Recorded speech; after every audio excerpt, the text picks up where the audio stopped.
Well, hello again. I am creating another screencast because there's some more information that I got to share with you. It's Friday, January 10th, and this screencast is going to go into greater detail about what I'd like you to do for class before class meets again on Tuesday the 14th. So first things first, I'm going to pull up the syllabus, and I'm not going to go over it in great detail because I gave you an overview of it in my last screencast. Speaking of which, I have heard from some of you, but there's some who I believe still need to view that first screencast. So I am going to publicly shame you a little bit because I need to know that you viewed that, and I know that you haven't because if you had, I would have received something from you already. So, Crystal, Evan, Haley, Dan, Joe, Paige, and Kagan. You 7, 4, 5, 6, 7. Yeah, I need to hear from you. So please get on it and view that first screencast. And then, after you viewed that one, this one will hopefully make a little bit more sense to you. But then, anyway, for everybody's benefit, more on the evaluation in a little bit, but first things first, since we did not have class on January 7th, we've had to make a few modifications. And so I am trying to take care of the pretest, or not the pretest, we will do the pretest next Tuesday. I meant to say the overview of the class. I'm trying to take care of that with the previous screencast and then with this one, and then also give you some idea of the expectations. So that's what we're going to do first in this screencast. So what exactly am I going to want you to do? Well, first of all, get you a little bit more acclimated to the Ball State University Police Department through the website. If you haven't checked out this site through Ball State, you ought to do that. There's some great information in here. But just for now, since we weren't able to meet on Tuesday and you weren't able to meet our co-instructors, I'm going to take you to their website. This is Captain Rhonda Clark. She's one of the instructors. You'll meet her on Tuesday, and so she has some biographical information there. And the other instructor listed in the syllabus is David Bell. Sergeant Bell also has some biographical information available.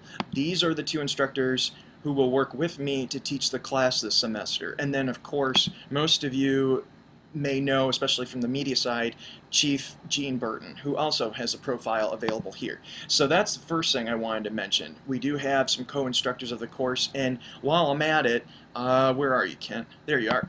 Kent Kurtz is another pseudo-instructor of the course. He will be involved from 1 week to another as the topical unit necessitates, and so Kent will also be involved, but I did not list him on the course syllabus.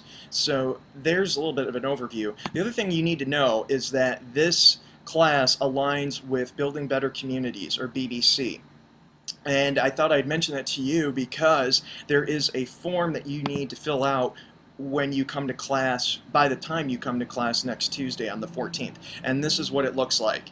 So the project title is simply Police in the Press, but there's some contact information here that each of you will need to fill out and then bring that as a hard copy to class next Tuesday, January 14th. So this is the form. I'm going to be putting that into an announcement. It'll be attached so that you can find it, complete it, and then Tuesday, the 14th, when we meet, I will ask for that because I do need to get those in as soon as possible. And so to give you a little bit more idea, Building Better Communities, it's simply a program that offers us some more resources in order to make this immersive learning class happen. And I've been involved with some of their resources in the past. And there's some links on here that you could take a look at. Bottom line is that they're going to give you a really cool polo. They'll come in and take a picture of all of us. They also have some media practitioners who will from time to time visit our class and capture media for an ongoing video project that they use. So it's just a way to get some publicity and to get some resources for our program. And I have found that advantageous, so I've chosen to align the course with them. And in order to do that, I need to have you fill out that form with some contact information. So that's item number 1 for Tuesday, January 14th.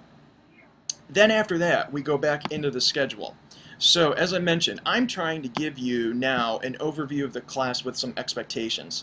The pre-test, we're going to push that till next Tuesday on the 14th. We'll also do liability waivers on the 14th, as well then as what's typically planned for that day, which will include the application, the fitness assessment, and the standardized test. As I mentioned, please do come to class wearing athletic attire. There will be running, there will be jumping involved, so you're going to want to make sure you're prepared for that. Okay, so over here then, what would have been assigned? Let's talk about that. Obviously, we never did give you material for the upcoming written test, so you don't need to worry about that. You also do not need to do the written application. We're going to give that to you on Tuesday night. The evaluation, there won't be one that you'll need to submit before class on Tuesday, but I will show you in Blackboard what that's all about. Okay, determining the story angles or consulting officers or metrics for the survey. I'm going to go back to Blackboard. There's been a lot of information put in there. So one thing I can explain to you is that if you go into Blackboard, and I will show you some of these additions. Obviously, the syllabus link is still there, including that introductory screencast. So if I mentioned your name, please make sure that you go in and view that and then follow my instructions. There is topical content. These are just stories that I have pulled from media in the past. I have them listed in reverse chronological order, and I have offered some key terms. This link is going to be useful just for your own knowledge about the topic, police and the press, but also for your Storify blogs. More on that later in the screencast. For now, though, we'll go into these weekly evals, and I'll explain to you what that's all about. Each week we have a different topical unit, as you'll see in the schedule. So this next week we do the hiring process. Week after that we do sexual assault and domestic disturbances.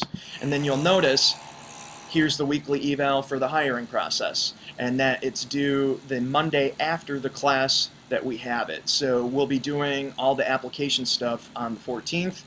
You have until the next Monday, January 20th, to complete this evaluation and submit it in Blackboard. Then we meet again as a class on the 21st. We talk about sexual assault and domestic disturbances. Then you have till the following Monday, January 27th, to complete that evaluation, and so forth. They're all listed here, so if you know you're going to be out of town or missing class, there's really no excuse for not getting those done ahead of time. So I have those in there now for your benefit and for mine.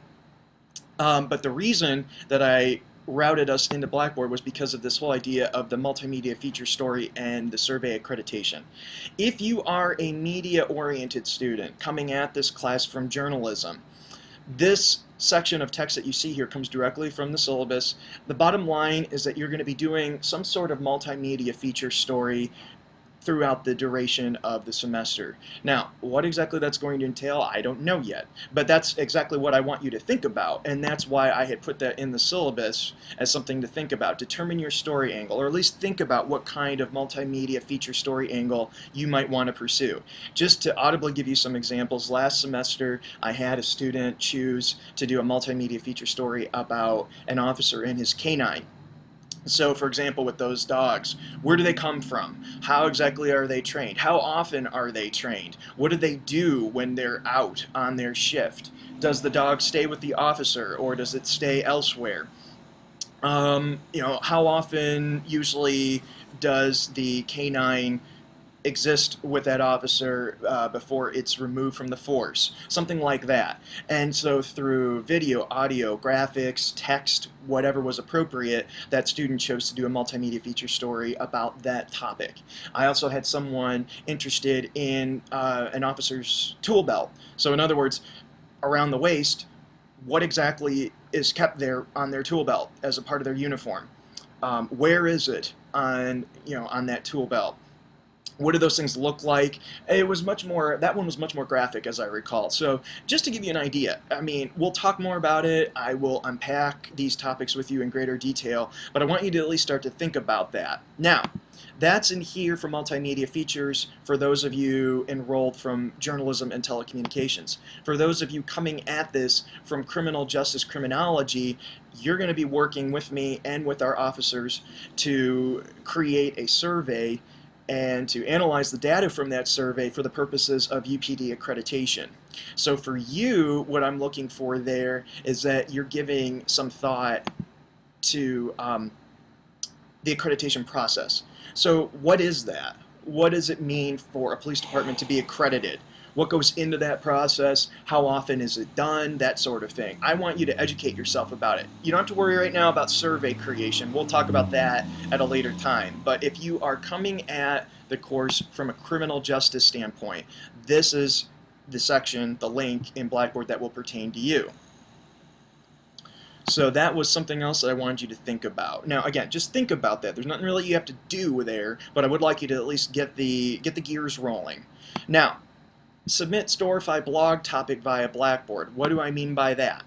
So, another new link in Blackboard on Storify blogs. Here, I do provide an overview as well about this blog business. Now, if you've never done Storify, here's what it looks like. I just went to the website, and you can go in and take a look for yourself.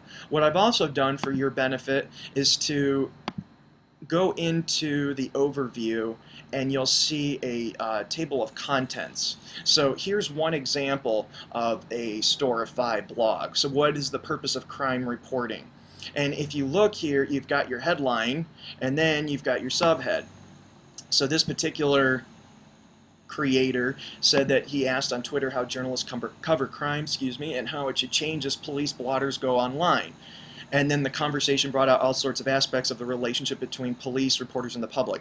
That is very close to what I have in mind for this class. But I also have some other examples in here too. So if you want to look at this one, NYPD alters access to local crime data. And then there's two others that I put in there. These are what we call Storify blogs. And so what I would want you to do is to, as I have in Blackboard, before we meet in class next Tuesday, I'd like you to submit a brief explanation of the topic that you'd like to investigate. So go in, look at those four, see what this Storify business is all about if you've never used it before, and I want you to think about that. Now, what you can do, click on the topical content. This is where these stories that I've mined over the past couple of months may come in handy. So if you're interested in doing a Storify blog with tweets, Facebook posts, YouTube videos about alleged police brutality, there might be a couple of stories in here to kind of kickstart the process for you. If you're interested in race relations, police and race relations, then there's, I had one in here, where is it? Here's one down here from the Huffington Post. This is just to get you started, and it doesn't mean that you have to go this route. If you have another topic, that's fine. It doesn't matter to me, but that's exactly why I want you to click on this link, and I want you to type up a brief explanation so I know what you're thinking. And as I say over here in the overview, examples include, but are not limited to, excessive police force. So what does that mean? What does it mean for unarmed suspects? You know, and those words, you know, I think that you'll find there's a healthy debate about what is considered excessive, what is considered unarmed. What does it mean, chain of command for communication with the press? That's oftentimes an area of frustration among crime reporters. And so I would let you decide what exactly you want to do, but I do want you to go in as another assignment for Tuesday and just type up a brief explanation of that. Finally then, we'll go back to the syllabus. I want you to be able to think about 2 ride-alongs and 1 event that you might shadow throughout the semester. So as you notice up here in your evaluation, obviously you have your blog entry, your media feature story, or your accreditation report, the evaluations, but we also have part of your evaluation that goes into ride-alongs and local events. So what I'm looking for there is that you will go in and take a look at the university calendar and try to find an event. Anything public. Basketball game is fine. Anything that happens at Emmons throughout the semester would be fine. Look at your schedule and think about when you might want to shadow an officer at one of those events. And then I also need you to think about 2 different ride-along experiences that would work with your schedule. And I can tell you right now that the shift schedule, first shift is 7 to 3, second shift is 3 to 11 p.m., and then graveyard shift is 11 p.m. to 7 a.m. I'm going to want you to do 2 ride-alongs on different shifts. So you decide what that might be. So that's what I have in mind for next Tuesday. And if you have questions, again, please do email me, contact me in some way so that we can get those taken care of. All right, that should do it, and I will see you in class next Tuesday. Have a good weekend.